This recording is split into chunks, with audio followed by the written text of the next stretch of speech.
Bergulir desakan berbagai pihak kepada Kejaksaan Agung agar artis Sandra Dewi juga diseret alias diperiksa terkait kasus korupsi yang diduga dilakukan sang suami Harvey Moise semakin lantang disuarakan.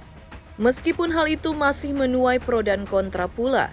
Belum lagi desakan kepada kejaksaan agar Harvey Moise jika terbukti bersalah agar diganjar dengan hukuman seberat-beratnya.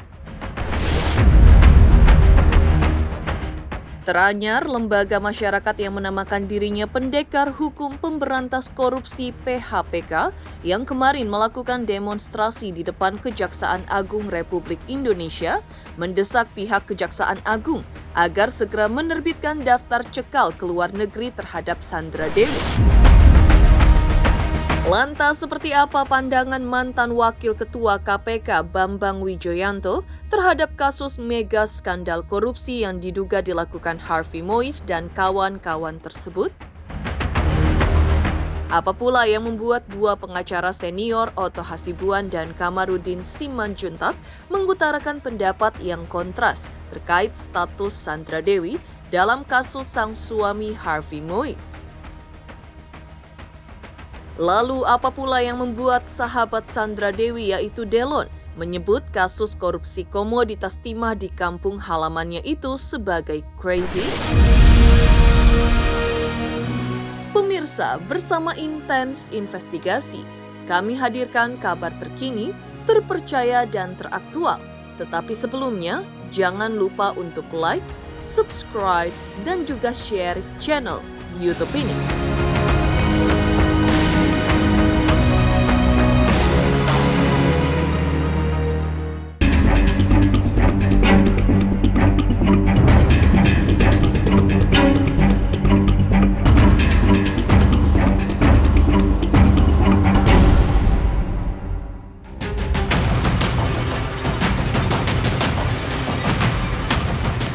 Gemparnya kabar suami artis Sandra Dewi yaitu Harvey Moise ditetapkan sebagai tersangka dan ditahan oleh Kejaksaan Agung Republik Indonesia dalam kasus dugaan korupsi komoditas timah membuat netizen dan publik terperangah. Bagaimana tidak, kasus dugaan korupsi terbesar di abad ini diperkirakan merugikan negara 271 triliun rupiah. Karena itu, berbagai tuntutan agar suami Sandra Dewi dijerat dengan hukuman seberat-beratnya pun bermunculan di ranah publik. Bahkan ada yang mendesak agar sang istri Sandra Dewi juga ikut diperiksa. Dan yang terkini, Lembaga Masyarakat Pendekar Hukum Pemberantas Korupsi (PHPK) yang melakukan aksi demo di depan kantor Kejaksaan Agung Republik Indonesia agar segera menerbitkan daftar cekal ke luar negeri kepada Sandra Dewi. Seperti apa pengaduan Lembaga Masyarakat PHPK kepada Kejaksaan Agung agar diterapkan pasal TPPU dalam kasus tersebut? Datangi Kejaksaan Agung untuk membuat pengaduan masyarakat terkait adanya dugaan keterlibatan korupsi Sandra Dewi dalam kasus tindak pidana korupsi yang dilakukan oleh suaminya sendiri yaitu Harvey Moise. Jadi kami di sini secara resmi membuat pengaduan masyarakat agar kiranya Kejaksaan Agung dalam hal ini penyidik kejaksaan bisa mencari apakah Sandra Dewi terlibat. Karena menurut kami harusnya sudah selayaknya Sandra Dewi mengetahui dari mana suaminya mendapatkan mata pencarian ataupun uang. Kita minta Kejaksaan Agung untuk segera menerapkan pasal TPPU terhadap Harvey Moise dan otomatis pasal TPPU itu akan mengenakan pada Sandra Dewi yang mana di pasal 5 disebutkan orang yang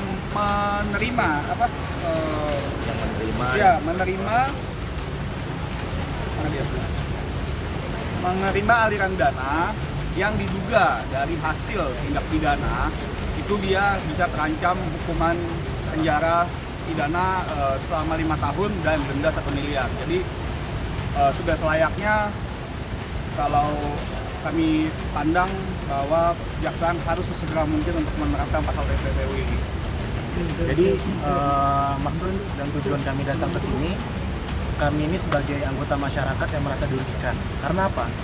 Tindak pidana korupsi ini, ya, ini adalah salah satu bentuk kejahatan yang luar biasa, yang dimana kejahatan ini melibatkan hak dari banyak orang. Jadi baik saya maupun anda di sini itu berhak untuk melakukan pengaduan, khususnya di kejaksaan ini, agar penanganan dari tindak pidana korupsi timah ini bisa berjalan sesuai dengan aturan perundang-undangan. Terutama hari ini kita juga mengadukan saudari Sandra Dewi, yang dimana istri dari tersangka Harvey. Ini harusnya juga diusut keterlibatannya sejauh apa. Karena dalam pasal 5 Undang-Undang TPPU patut diduga. Artinya apa? Tahu atau tidak tahu, Sandra Dewi karena sudah menerima aliran dana seperti itu, harusnya juga turut serta untuk dipanggil oleh kejaksaan. Apalagi yang bisa kita lihat, Sandra Dewi selama ini diduga keluar negeri bolak-balik dan selama ini sudah tidak aktif, ya, tidak aktif di dunia keartisan. Jadi menurut kami secara patut diduga beliau mengetahui hasil hasil suaminya dari mana uang dia dapat gitu loh. Jadi lebih dari itu, Sandra Dewi juga sering membeli barang-barang branded, sering bahkan membeli jet pribadi. Tak hanya itu, Pendekar Hukum Pemberantasan Korupsi (PHPK) juga mengatakan bahwa mereka memiliki alasan yang kuat untuk meminta dan mendesak Kejaksaan Agung Republik Indonesia agar Sandra Dewi dicekal pergi ke luar negeri. Yaitu Sandra Dewi ada kemungkinan membawa uang diduga hasil korupsi Harvey Mois kabur ke luar negeri. Karena itu, Pendekar Hukum juga mendesak Kejaksaan Agung agar dalam kasus korupsi yang menyeret Harvey Mois juga diterapkan pasal tindak pidana pencucian uang.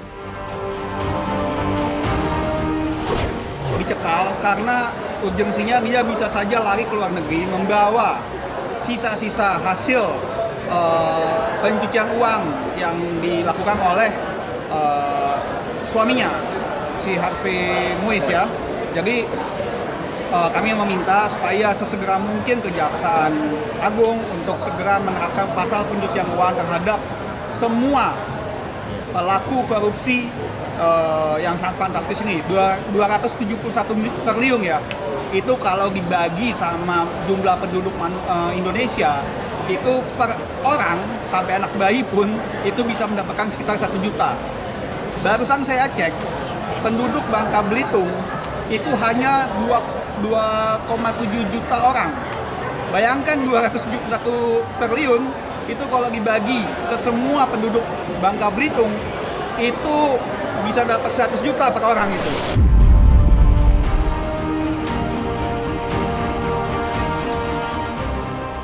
Menyoroti kasus hukum mega skandal korupsi komoditas timah yang menyeret nama suami Sandra Dewi Harvey Mois yang diperkirakan merugikan negara total senilai 271 triliun rupiah, mantan Wakil Ketua KPK Bambang Wijoyanto mendesak Kejaksaan Agung agar para pelaku yang nanti terbukti bersalah dan mempunyai kekuatan hukum tetap agar dibuat efek jerat. Jadi, menurut mantan Wakil Ketua KPK, para pelaku nantinya tidak hanya dimiskinkan, namun harus pula ditetapkan hukuman lainnya. Hal itu sangat tergantung langkah penyidik Kejaksaan Agung, apakah dalam kasus ini, para pelaku yang terbukti melakukan korupsi nantinya terbukti hanya merugikan keuangan negara, atau justru merugikan perekonomian keuangan negara. Jika mencakup pula hal terakhir ini, maka hukuman maksimal bisa saja didapatkan Harvey Mois dan kawan-kawan. Pertama gini, ini harus ditimbulkan efek deteren. Efek deterennya itu bisa dari kombinasi macam-macam. Pemiskinan adalah salah satu proses. Tapi bukan hanya pemiskinan, bukan. Harusnya kemudian hukuman yang maksimal juga harus diterapkan.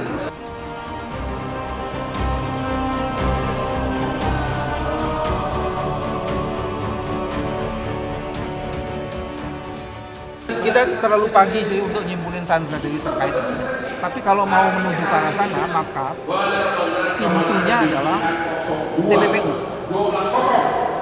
TPPU.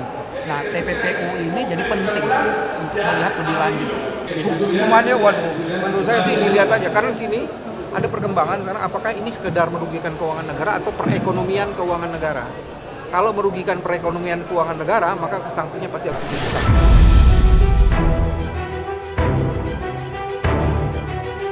Advokat Deoli Payumara juga menanggapi kasus mega skandal korupsi yang diduga melibatkan suami Sandra Dewi, Harvey Moise.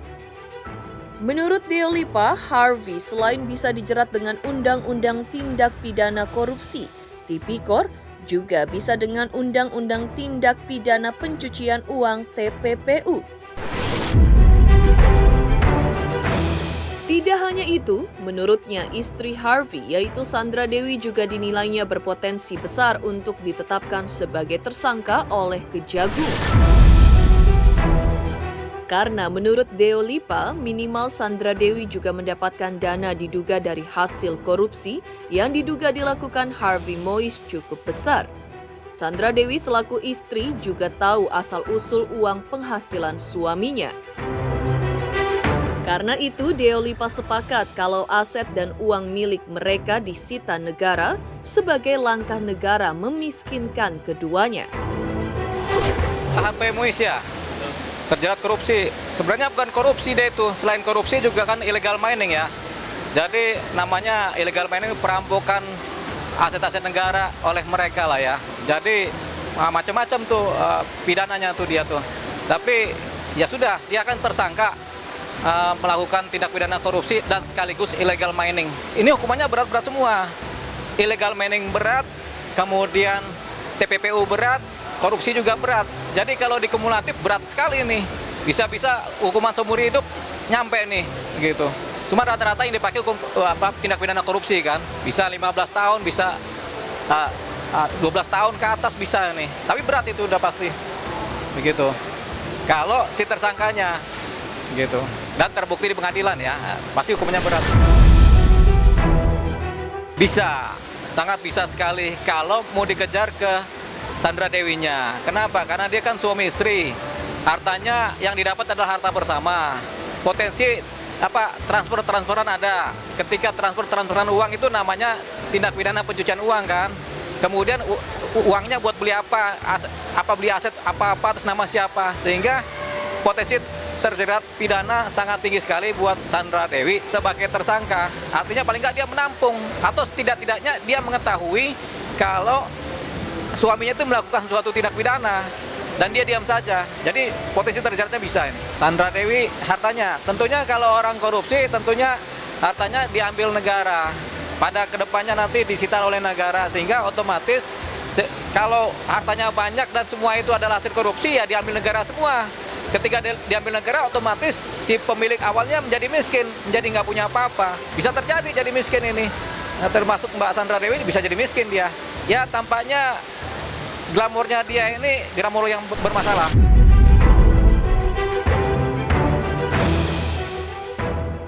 Geger langkah pendekar hukum pemberantas korupsi PHPK yang mendesak Kejaksaan Agung Republik Indonesia untuk mencekal Sandra Dewi ke luar negeri.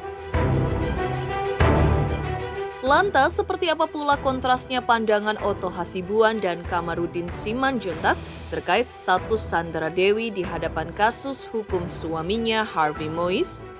Apa pula yang membuat Delon, sahabat Sandra Dewi, menilai kasus korupsi yang menyeret nama Harvey Moise disebutnya crazy? Pemirsa Intens Investigasi, jangan lupa saksikan terus Intens Investigasi. Dan pastikan jangan lupa untuk like, subscribe, share, dan juga komen jelang 3 juta subscribers channel Intens Investigasi.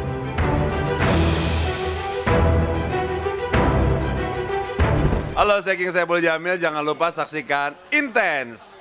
Dari Senin sampai Sabtu, satu hari ada 5 kali tayang loh. Jangan lupa di-subscribe ya. Hanya Intens Investigasi.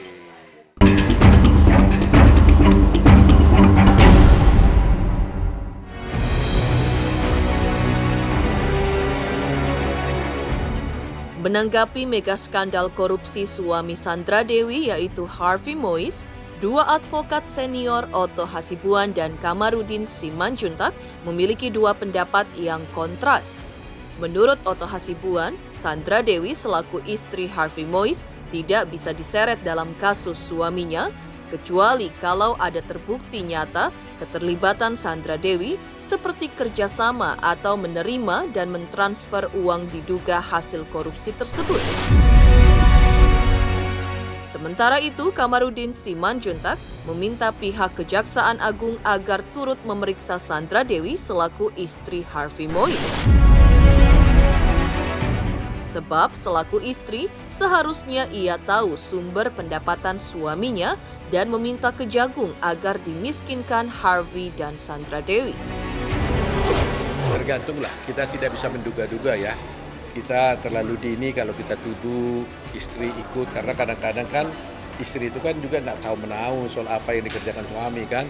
Taunya istri dapat duit, ya tentu dipakai ya kan.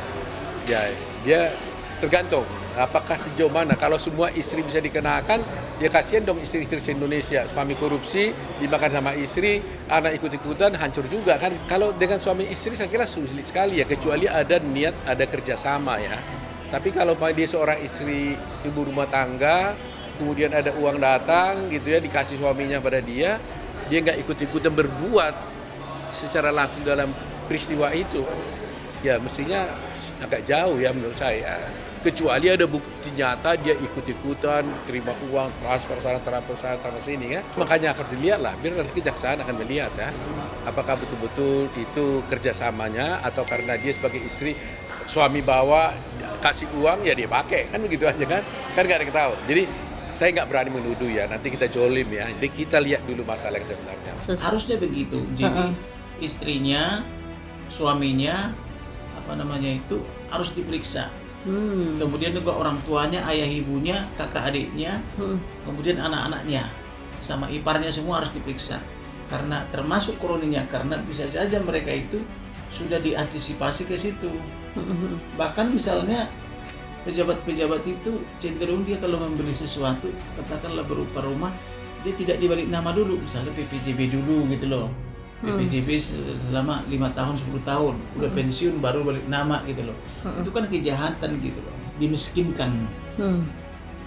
dimiskinkan pelaku korupsinya, termasuk juga pasangannya, suami atau istrinya, orang tuanya, kakak adiknya dan ponakan-ponakannya, atau semua keluarga itu yang diduga memiliki kaitan dengan dana korupsi tersebut. Tentunya lah kan begitu.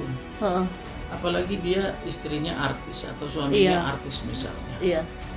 Tentu kan tidak, ketika datang rezeki ke rumah itu tentu kan dia tahu dari mana nih sumbernya nih. Apakah layak apa tidak itu dimakan. Gitu loh. Otomatis didatangkan itu rezeki ke rumah itu, dia tahu dong apakah itu halal apa tidak gitu loh. Berapa pendapatan suaminya atau istrinya misalnya, misalnya manajer di perusahaan atau direktur misalnya di perusahaan, tentu kan namanya manajer dan direktur katakanlah upahnya misalnya 50 juta atau 100 juta kan 200 juta kan gitu, kan ketahuan angkanya berapa per bulan. Nah ketika membawa ke rumah lebih daripada itu, otomatis sudah tahu dia bahwa seorang istri atau pasangan itu tahu itu bahwa itu adalah hasil kegelapan gitu.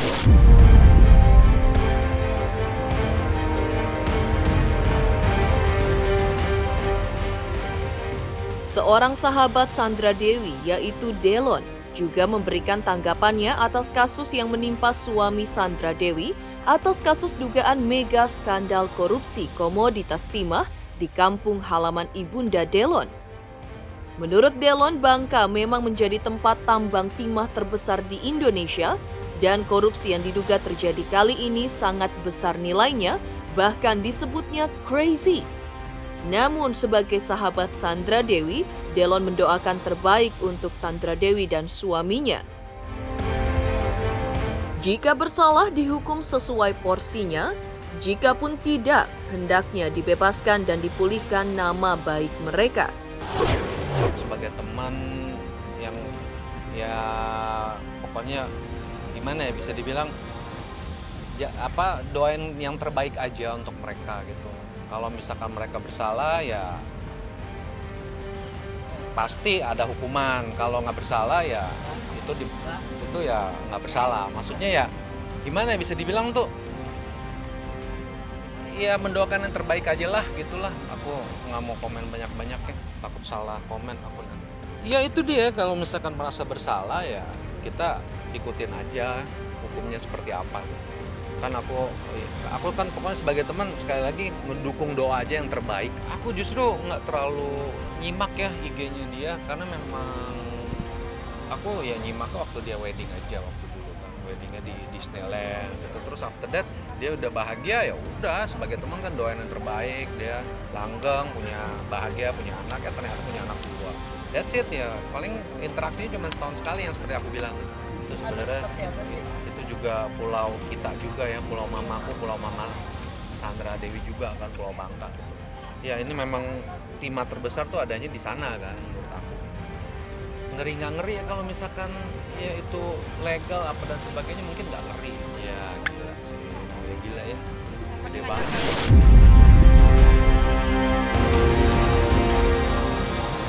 Mengejutkan pendapat Otto Hasibuan dan Kamarudin Simanjuntak yang kontras terkait kasus yang menimpa suami Sandra Dewi, Harvey Mois.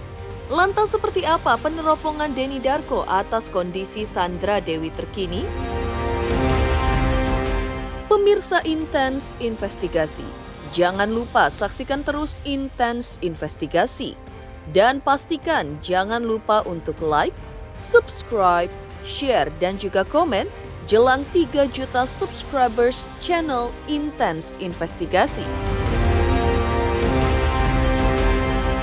Hai pemirsa, jangan lupa saksikan Intens Investigasi yang tayang 1 hari 5 kali. Wow, keren banget.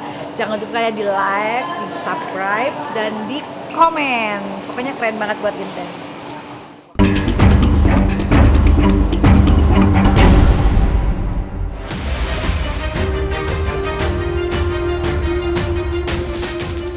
Denny Darko meneropong kondisi psikologi Sandra Dewi saat ini. Pasca sang suami ditahan Kejaksaan Agung Republik Indonesia lantaran diduga terlibat kasus korupsi komoditas timah dengan nilai kerugian negara diperkirakan 271 triliun rupiah. Menurut Denny Darko, kondisi Sandra Dewi tampak baik-baik saja, tenang, karena tampaknya sudah siap dengan kondisi yang kini terjadi pada sang suami. Karena itu ia pun tidak panik dan mendengar instruksi sang suami lalu menjalaninya. Apa yang terjadi saat ini menurut Denny Darko tidak sampai membuat rumah tangga mereka akan karam, malah akan berlanjut dengan tetap saling setia dalam cinta. Ini ya tadi kalau kapal ini bersauk, terus kemudian mengharuskan orang-orangnya di sini naik skoci, itu artinya ya kapal yang sekarang ini akan karam.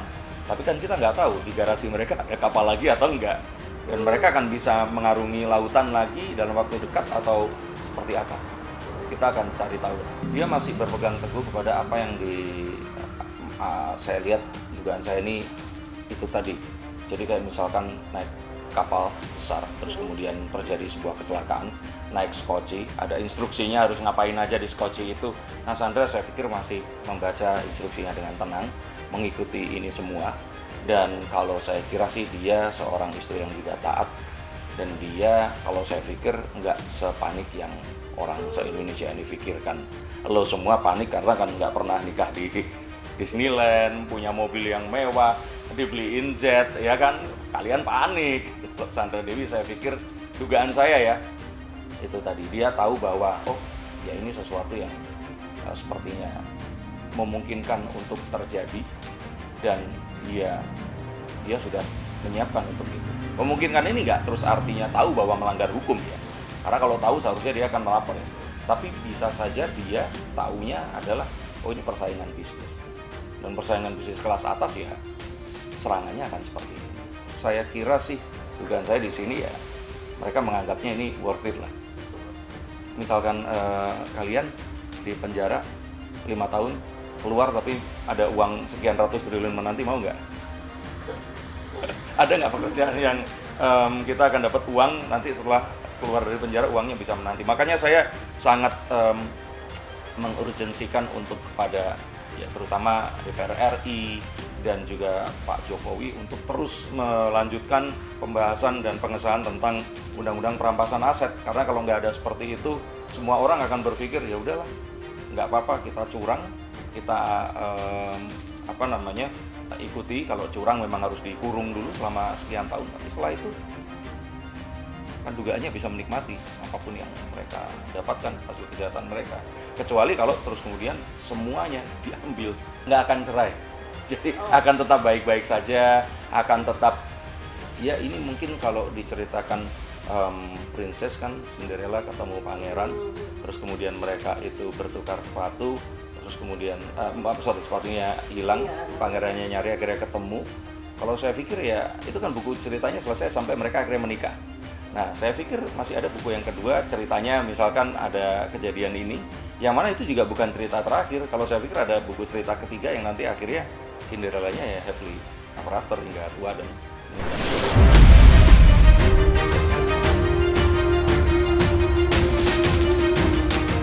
Demikian pemirsa kabar terkini, terpercaya dan teraktual yang kami hadirkan hari ini. Pemirsa Intens Investigasi, jangan lupa saksikan terus Intens Investigasi dan pastikan jangan lupa untuk like, subscribe, share, dan juga komen jelang 3 juta subscribers channel Intens Investigasi.